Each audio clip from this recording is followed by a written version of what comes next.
Hello friends, नमस्कार। बहुत बहुत स्वागत है आप सभी का हमारे चैनल सरकारी जॉब टॉक्स में। ये करंट अफेयर्स है 12 जून का। और एक रिक्वेस्ट है आपसे, अगर आप हमारे चैनल पर पहली बार आए हैं तो चैनल को ज़रूर सब्सक्राइब कीजिएगा तथा वीडियो को अगर पसंद आए तो वीडियो को लाइक ज़रूर कीजिएगा। देख लेते हैं पहला क्वेश्चन कौन सा है।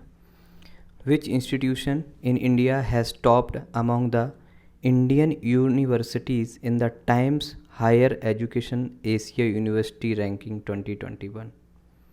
Times Higher Education Asia University ranking 2021 में भारत के किस संस्थान ने भारतीय विश्वविद्यालयों में शीर्ष स्थान हासिल किया है? IIT Delhi, IIT Indore, IIT Ropar, IISc Bangalore. बताइए। अगर आंसर आपको पता है तो आंसर कमेंट बॉक्स में कमेंट करके आप बता सकते हैं। आईआईएससी बेंगलोर है answer, D. Option D answer है। ठीक है, ये स्पष्टीकरण इसका। 37वें स्थान पर भारतीय विज्ञान संस्थान बेंगलुरु लगातार 7वें वर्ष भारत से सर्वोच्च रैंक वाला विश्वविद्यालय रहा है। ठीक है, अगला question. Which state union territories village has become India's first to achieve 100% vaccination for adults? वयस्कों का 100% 100 मतलब 100% टीकाकरण प्राप्त करने वाला भारत का पहला गांव कौन सा है? राज्य या केंद्र शासित प्रदेश बन गया है, मतलब किसी भी राज्य या केंद्र शासित प्रदेश का वह पहला गांव कौन सा है? केरला का, जम्मू एंड कश्मीर, पुडुचेरी और तेलंगाना। आंसर है बी, जम्मू एंड कश्मीर। ठीक है, स्पष्टीकरण देख लेते हैं। आंसर ऑप्शन बी था इसका। जम्मू एंड कश्मीर के बंदीपोरा ज़िले के बेयान गांव भारत का पहला गांव बना है जिसने कोविड-19 के खिलाफ 100% वयस्क टीकाकरण प्राप्त किया है। ठीक है, अगला question. The union external minister will pay a 3-day visit to which nation from 12 June to 14 June? केंद्रीय विदेश मंत्रालय द्वारा 12 से लेकर 14 जून तक किस देश के 3 दिवसीय यात्रा करेंगे? केंद्रीय विदेश मंत्रालय 12 से लेकर 14 जून के बीच में किस देश की विदेश यात्रा करेंगे? Option Kenya, Maldives, France, Australia. Answer है ए, केन्या। ठीक है, ऑप्शन ए। केंद्रीय विदेश मंत्री एस शंकर 12 से 14 जून तक केन्या के आधिकारिक यात्रा करेंगे। विदेश मंत्रालय ने इसकी पुष्टि की है। कब? 12 से लेकर 14 तक ये केन्या की आधिकारिक यात्रा करेंगे। अगला क्वेश्चन।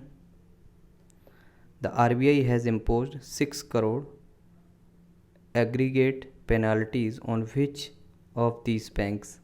आरबीआई ने इनमें से किस बैंकों पर कुल मिला के 6 करोड़ रुपए का जुर्माना लगाया है? Bank of Maharashtra and Canara bank, bank of India and PNB bank, union bank of India and IOB, Indian bank and UCO bank. बताइए। इसका आंसर है bank of India and PNB, B है इसका स्पष्टीकरण। Option B. आरबीआई ने धोखाधड़ी, वर्गीकरण और रिपोर्टिंग से संबंधित मानदंडों के उल्लंघन के लिए bank of India and Punjab national bank पर कुल मिलाकर 6 करोड़ रुपए का मौद्रिक जुर्माना लगाया है। Question number 5। NITI Aayog has recommended the name of which banks for privatisation 2021-22? NITI Aayog ने 2021-22 में निजीकरण के लिए किस बैंक के नामों का सिफारिश की है?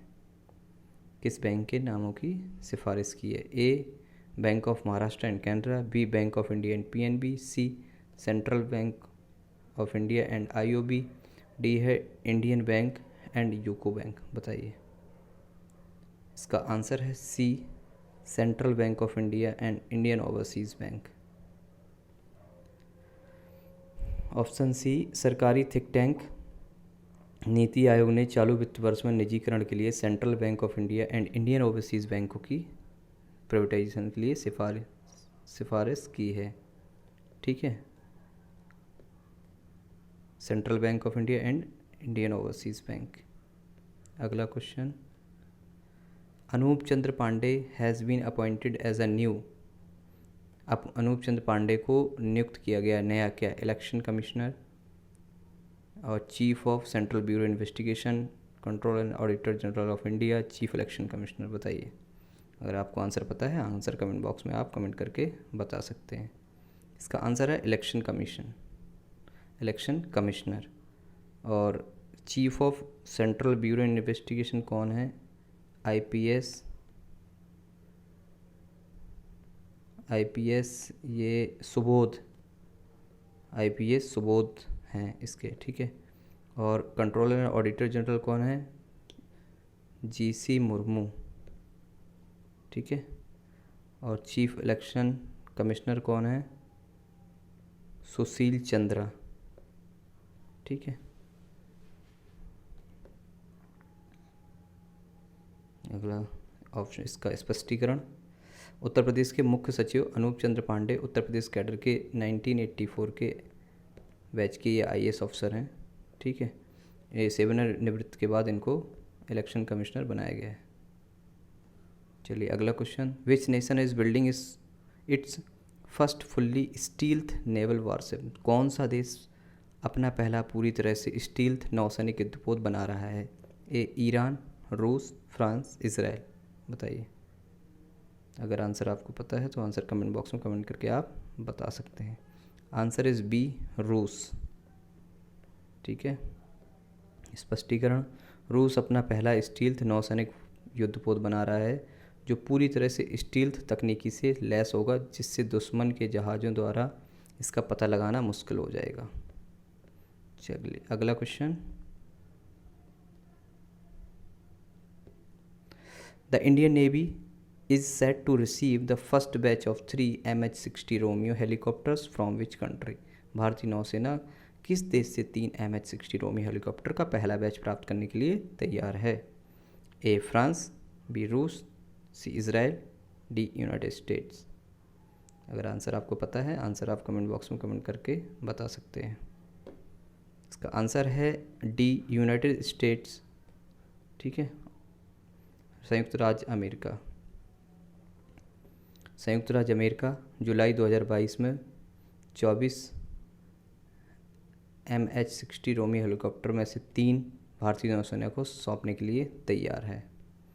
टोटल 24 आने जिसमें से 3 सौंपने के लिए तैयार है। Who has been appointed as the CEO of HSBC India, HSBC of India के CEO के रूप में किसे नियुक्त किया गया है, ए हितेंद्र दवे, बी प्रशांत कुमार, सी सुरेश रोशा, डी सुमंत कठपालिया। इसका आंसर है ए हितेंद्र दवे। ठीक है, HSBC हांगकांग संघाई बैंकिंग कॉरपोरेशन लिमिटेड ने हितेंद्र दवे को HSBC इंडिया का CEO नियुक्त किया है। ठीक है, आज का आखिरी question, which country has been elected as a member of united state economic and social council for 2022 and 24 from the Asia Pacific states, Asia प्रशांत देशों में से किस देश को 2022-24 के लिए संयुक्त राष्ट्र आर्थिक और सामाजिक परिषद के सदस्य के रूप में चुना गया है, A Philippines, B Bharat, C Japan, D Maldives. इसका आंसर है बी भारत। ठीक है, स्पष्टीकरण, भारत को 2022-24 के 3 साल के कार्यकाल के लिए संयुक्त राष्ट्र आर्थिक और सामाजिक परिषद के सदस्य के रूप में चुना गया है। तो ये तो था आज का करंट अफेयर्स। अगर आप चैनल पर पहली बार आए हैं तो हमारे चैनल को सब्सक्राइब कीजिएगा। अगर वीडियो अच्छा लगा है तो वीडियो को शेयर एवं लाइक कीजिएगा। Thank you for watching this video.